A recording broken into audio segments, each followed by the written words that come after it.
परीक्षा देनी है, क्या स्ट्रेटजी होनी चाहिए। स्ट्रेटजी बहुत सिंपल होती है भाई। स्ट्रेटजी जो है वो कोई चक्रव्यूह बनाना नहीं होता है। स्ट्रेटजी बड़ी सिंपल सी होती है कि जो विषय आप पढ़ रहे हैं और जो विषय आप पढ़ चुके हैं दोनों को साथ लेकर चलिए। मेरी स्ट्रेटजी जो रही है मैं आपको अभी बता देता हूँ। मेरी स्ट्रेटजी बड़ी सिंपल से, हमारे जितने भी ग्रुप रहे हैं मुझे छोड़ के बाकी सब सिलेक्ट हो गए थे। मेरा कुल मिलाकर जो है वो 10 लोगों का ग्रुप काम हो गया, 9 सिलेक्टेड। 9 में से जो है वो 7 आईएएस है और आज की तारीख में डीएम दो आईएएस। ठीक है, मैं एक था जो कि नहीं हो सकता, बाकी सारे हो गए। मैं क्यों नहीं हुआ उसके पीछे बहुत सारे कारण हैं, लेकिन वही है वो सारे हो गए क्योंकि हम सबकी स्ट्रेटजी एक ही थी। हम लोग अलग अलग स्ट्रेटजी फॉलो नहीं करते, एक ही पढ़ते। बस ये था वो लोग पढ़ते थे, मैं जाकर क्लियर देखता था, फर्क इतना ही था बस। बाकी हम लोग जो स्ट्रेटजी तो बिल्कुल एक जैसी थी। मैंने पहले आपको बताया मैं 2 विषय हमेशा होता था, हम लोग वही करते। 2 विषय 2 सब्जेक्ट, कोई भी 2 सब्जेक्ट। आज मान लीजिए पहले दिन आज की तैयारी का पाला नहीं, आप अपने पूरे टाइम को अगर 12 महीने लेकर चल रहे हैं, 10 महीने लेकर चल रहे हैं, उसको पार्ट में डिवाइड कर दीजिए, सिमिलर पार्ट में डिवाइड कर दीजिए, जितने विषय उतने पार्ट। ठीक है, और मैंने सिंपली क्या किया, मैंने 2 विषय लिए, कोई भी 2 विषय लिए, कोई फर्क नहीं पड़ता कौन सा 2 विषय पढ़ना चाहते हैं, और अगले 60 डेज तक यही दोनों विषय पढ़ेंगे। और करंट अफेयर्स पढ़ा, करंट अफेयर्स का दामन कभी नहीं छोड़ा। करंट अफेयर्स पढ़ने का भी मेरा अपना तरीका, मैं हमेशा बोलता हूं कि जो भी मैगजीन पढ़ रहे हैं कम से कम महीने में 3 बार पढ़िए उसको। एक बार पढ़ के रेखांकित करके फेंक देने कोई फायदा नहीं होगा, कुछ फायदा नहीं होगा। एटलीस्ट 3 बार पढ़िए उस मैगजीन को, जो भी मैगजीन आप पढ़ते हैं। और बहुत भटकिए मत, मैं यूट्यूब पढ़ लेता हूं, मैं ये भी पढ़ लेता हूं, कुछ नहीं। आप बहुत करना चाहते हैं राज्यसभा चैनल देख लीजिए और एक मैगजीन पढ़ लीजिए 3 बार कम से कम, एकदम काफी है। कोई जरूरत नहीं बहुत ज्यादा भटकने की। एक तो ये ध्यान रखिए। दूसरा, यहाँ पर 2 बुक्स लीजिए, क्लास के अलावा की बात कर रहा हूँ। 2 बुक्स लीजिए, 2 सब्जेक्ट की किताबें लीजिए और 60 डेज या 40 डेज जो भी आपने तय कर रखा पढ़िए इसको। इसके अलावा कुछ नहीं।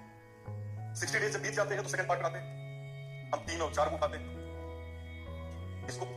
इसको पढ़ना शुरू करते हैं और इसको 1 घंटे में रिवाइज करना शुरू करते हैं। आधे घंटे इसको, आधे घंटे इसको, कभी नहीं छोड़ते उसको रिवाइज करना। 40 डेज इसको दिया, तब तक एक बार पूरा रिवाइज हो जाएगा और एक बार पूरा पढ़ लिया जाएगा। फिर तीसरे चरण में आएंगे, हम 5 और 6 को लेंगे। ये इसको पढ़ते हुए 1 घंटे इस पे देते हुए और आधे घंटे इस पे देते हुए, उसमें कुछ नहीं रह जाता। फिर एक लाइन याद हो चुकी होती है, लेकिन रिलीजियस है, धार्मिक कर्तव्य जैसा है।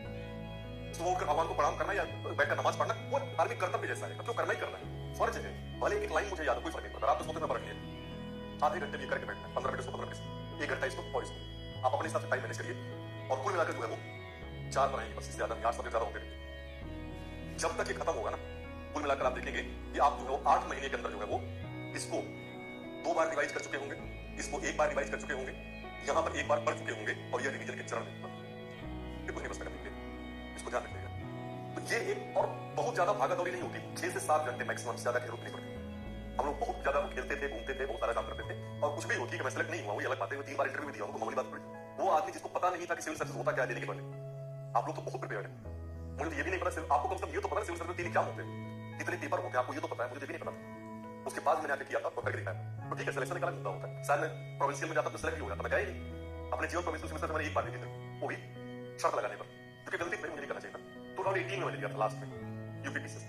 2-3 दोस्तों ने शर्त लगाई थी कि यार पीटी नहीं होगा, पीटी में क्या रखा है यार, पीटी तो कोई निकाल सकता है। बोला अच्छा ऐसा क्या, निकाल दिखाओ, तो निकाल नहीं।